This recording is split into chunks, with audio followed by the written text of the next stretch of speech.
Hello guys, today we're going to talk about floating point. How do we represent floating points? Floating points are real numbers, meaning if I have 5 over 3, 10 over 3, 7 over 2, all those 3.5, all those are floating point numbers that come with a decimal point. We took how we represent decimal or regular integers, and that was easy. We can use what? Dividing by 2 and taking the remainder and having it implemented on a stack. First in, last out. Why? So we can read it. Bottom up. I'll post a video on that also. And let's see. Now I have a video I did on the board. It's not this on a computer, on a screen, so I recommend going and seeing it. How do I represent what? Integers or decimals or positive numbers? How do I represent negative numbers? How do I represent characters? Those are really important to know, guys. Those are really important to know. How do I represent negative numbers? We had the sign representation, taking the most significant bit as what? As a sign, 1 bit for the sign and the rest for the number. And we took also the ones complement, flipping zeros to ones and ones to zeros, and the twos complement. 3 different ways to represent negative numbers. We had with the sign representation we had a problem, and with the ones and twos complement where we had negative and positive 0 having the same value, having two different representation. Negative and positive 0 having two different representations, and computers are dumb, they can't figure out that. Although they're saying now computers, there's lots of talk about artificial intelligence I've been hearing lately on the news. I don't know where it's gonna go. They started with it at the beginning of 2000, and then they stopped, I think 2004, 2005, and now it picked up the research on artificial intelligence, and Google is working on it, and Google is strong though. So let's see. For example, this is a floating point number. 0.5, half. 0.25, 1 over 4. If we multiply it, this is what we get. Usually we represent what? Floating points in scientific notation. And what do we mean by scientific notation? 1.25 multiplied by 10 to the negative 1. Why? Because I moved one decimal place. One decimal place. Moving this costs what? If I had 2.25, I'll have 10 to the power negative 2. And this here I have 5 million, so it'll be 5.0. How many the decimal point is supposed to be? Sorry, let's do this. The floating point is supposed to be, oops, here. So I'm gonna move it what? 1, 2, 3, 4, 5, 6. We moved it to here, and we put it 10 to the power 6. Why did I put this positive 6 and why did I put this negative 1? Because this I moved what? Right. Here I moved left.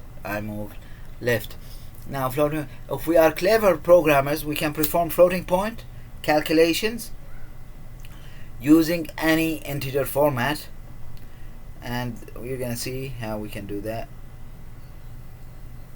in a bit, and that's when we do addition and subtraction and multiplication. And let's see, this is called floating point emulation because floating point values aren't stored as such. We just create programs that makes it seem as if floating points values are being used. We're just doing programs. Most of today's computers are equipped with specialized hardware that performs floating point arithmetic with no special programming required, which is the floating point unit that comes with the CPU. This makes the CPU faster, or let's say computers faster, because floating points arithmetic is really expensive. It's meaning it takes lots of clock cycles. Let's see. And programmers, remember, it's always a bad idea. We can't compare to floating point. Never do an if statement with what? Floating points. We can do it closest to, but never compare to exactly. Equals. It's not. Floating point representations. Numbers written in scientific notation have three components. We have the sign, positive, negative. We have the number itself, and we have the exponent.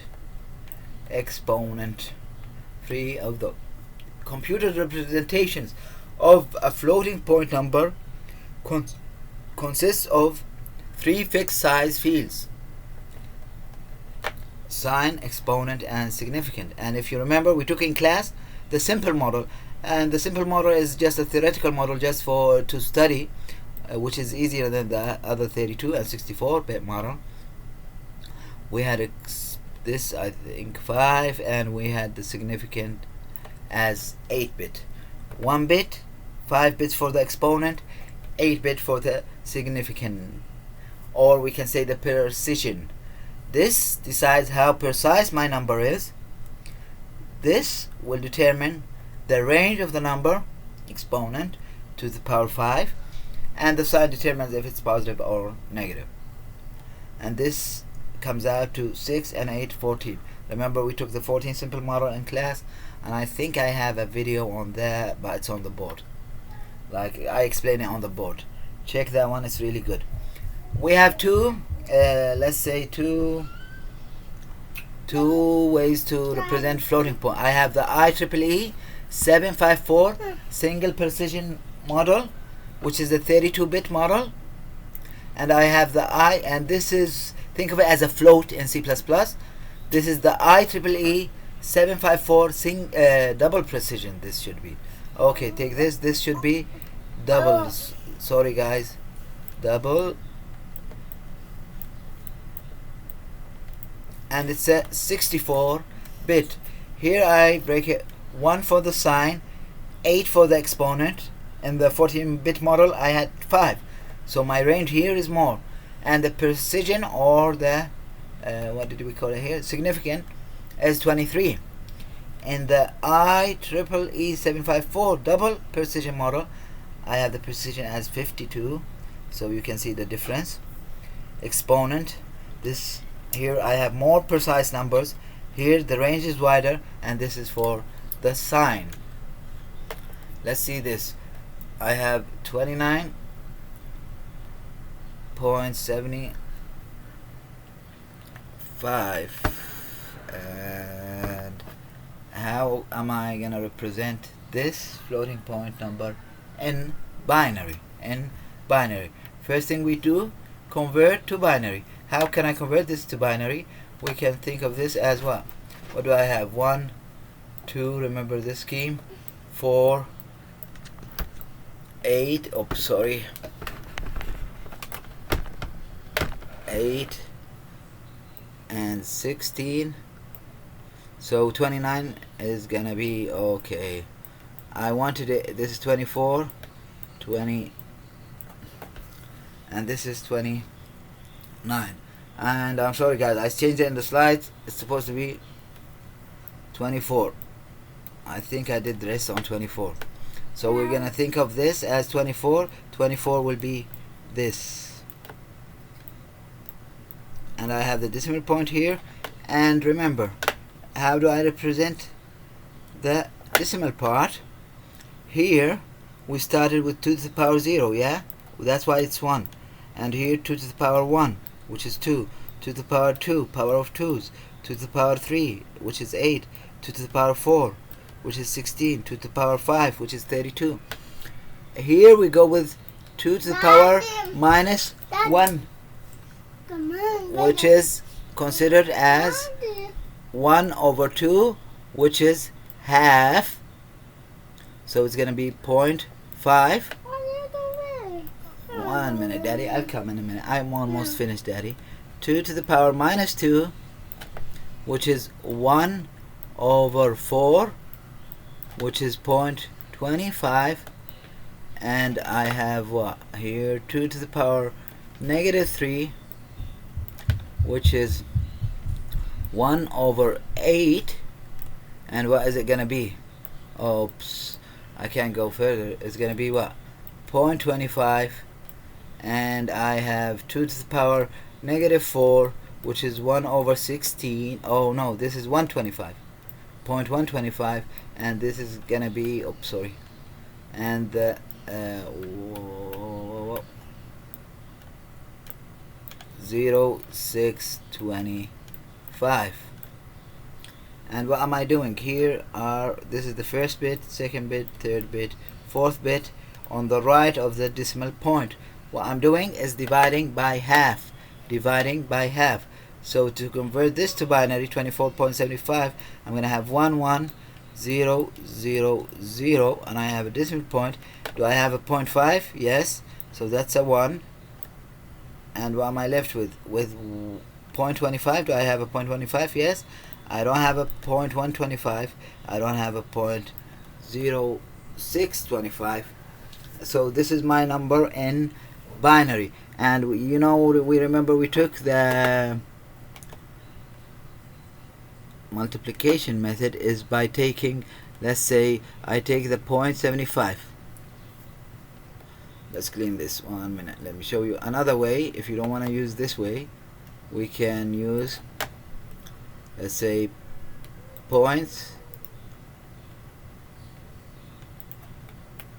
and remember this is 25. Did you see 24? Did you see in the 0.75?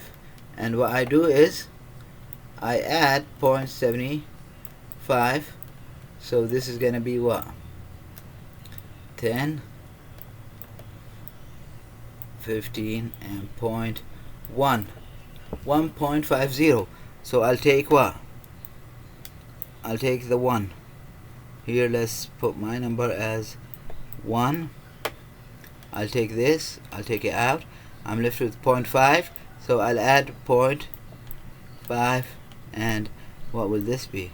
0.1. I'll take this one and put it here, and now this is 0.75. It's 0.11. So I'm gonna have what? 0.0 or 1. This is 24. I think it's this, and this is the 0.75. But let me give you another example, and say we need to find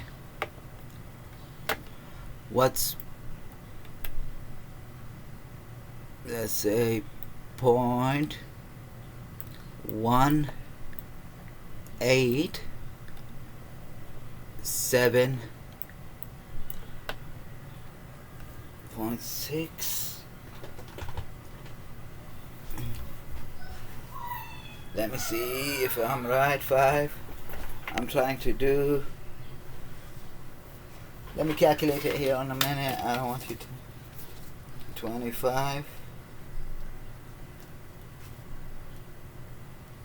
5. 2. Oh no. Wrong, way far from what I wanted, so erase. So let's say we want to represent the 3, 1, 2, 5. How do I represent it? I'll use the multiplication method, or I like to add. Some people multiply by 2. I like to add the same number. Is 0, 5, 2, 6.0. So I don't have any number, so I'll take the 0. So now I'll have, here's my number, 0.0. And let's say now what I'm gonna have, I'll add the same number. Always add the same number you get, and 0 on the right won't make a difference. So here I'll have 5, and I'll have what here, 12, and now what do I have? I have a 1. So I'll take this one and put it here, but I don't add it with the calculation again. I'll just take this part, the decimal part, and I'll add it to the same number. So here what do I have? This, I don't care about it. 0, 1, 5.0. So here I'll have another 0, and here I'll add the same number. Sorry, when I try to put a dot, and this is gonna be 0, 0, 10, that's 10, and 1. So I'll take this one, and I'm left with zeros. I'm done. So this will represent what? Point 3.125. Sorry about my handwriting, guys. And erase. Remember this 24, I converted to binary, and I got this. This should be 2. This is my number. Why do I have it that way? This is the number. Okay, that slide was extra. 2 to the power 0. What's 2 to the power 0? It's 1. So it won't affect my calculation. First step, we have 3 steps. 1, convert to binary. 2, I normalize. And what do I mean by normalization? If I look at this number, it equals this, and equals this, and equals this. All those are equal, and that's confusing for the computer. So we have to try to standardize.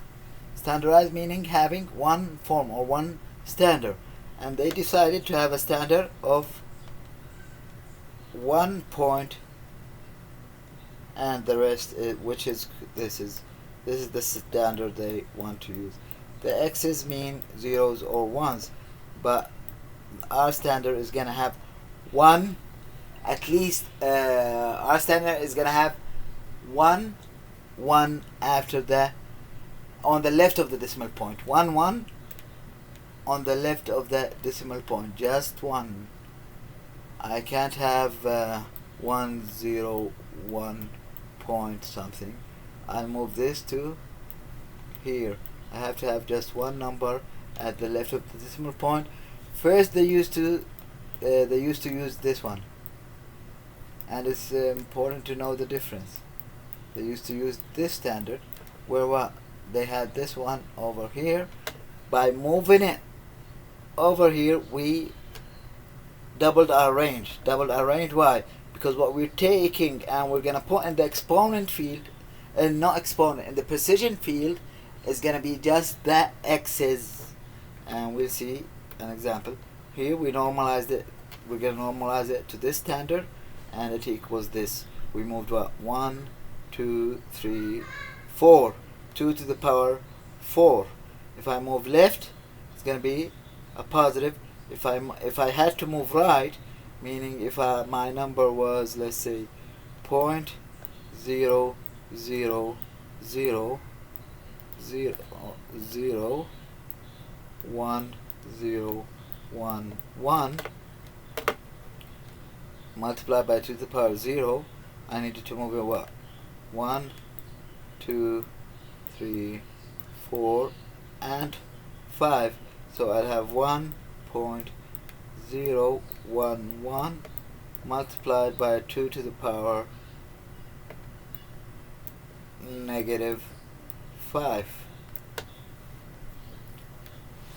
We normalize, and be careful of this. So now if I told you I have a -5, how can you represent that in an exponent field, which is 8-bit? Remember, let's say I'm using a 32-bit model here. I'm gonna have what? 1 bit for the sign, 8-bit for the exponent, 23-bit for the precision. But how can I represent a negative 5? Am I gonna add 1 bit for the sign? I'm gonna take 1 bit for the sign and lose half of my range. Am I gonna use 1's complement, 2's complement? We're using a way similar to the 2's complement, where I divide my exponent range, and in this case I have 2 to the power 8, which equals 256. I have 256 possibilities going from 0 to 255. So we said we'll divide the 256 by 2 and subtract 1 because of the 0. So I'm gonna have 128 minus 1, 127. Half of my range is gonna be positive and half of my range is gonna be negative. It's almost similar in a way to the 2's complement. And that's the third step, and that depends on how many bits I have in the exponent. Here I have 2 to the power 8. So in the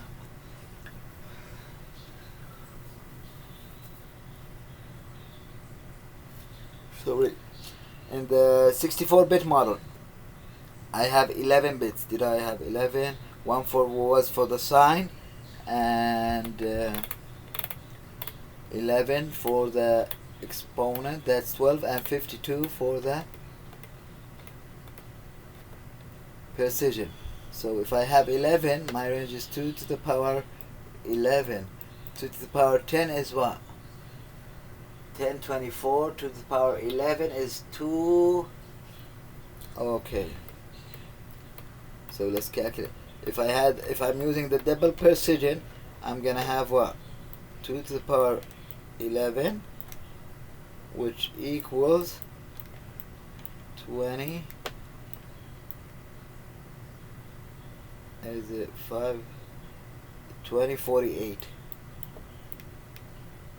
How did I know that quick? Because 1024 is what?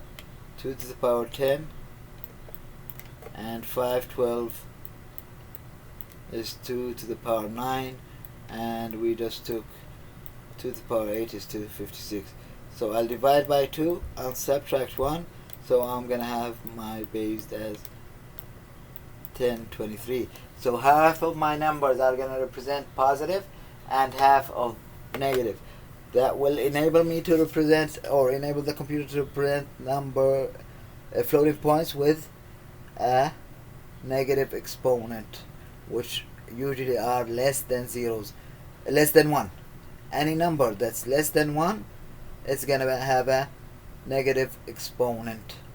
Any floating point number that's less than 1 is gonna have a negative exponent. So what do I do with this 127? I add it to the exponent. So now I have my exponent as 131, representing what? The 127. It's just representing. The computer knows it's 127, but we're saving it as 131. So now I have my sign, which is positive over here. I have my exponent. Where did I get it? This is supposed to be 131. How did I know? This is 128, and 2 and 3, and 2 and 1. 3 plus 128 is 131. And here's my precision. How did I take it? I took all the x's, if you remember. So I took those, which are this, and those how many? 6, and I still have what? 23 bits minus 6, 17 bits of zeros. I added just extra bits. This is how to represent a floating point. I gave one example, which was you go try the double precision and try a value that's less than 0, and check on, there's another video that I explained on the board that covers this.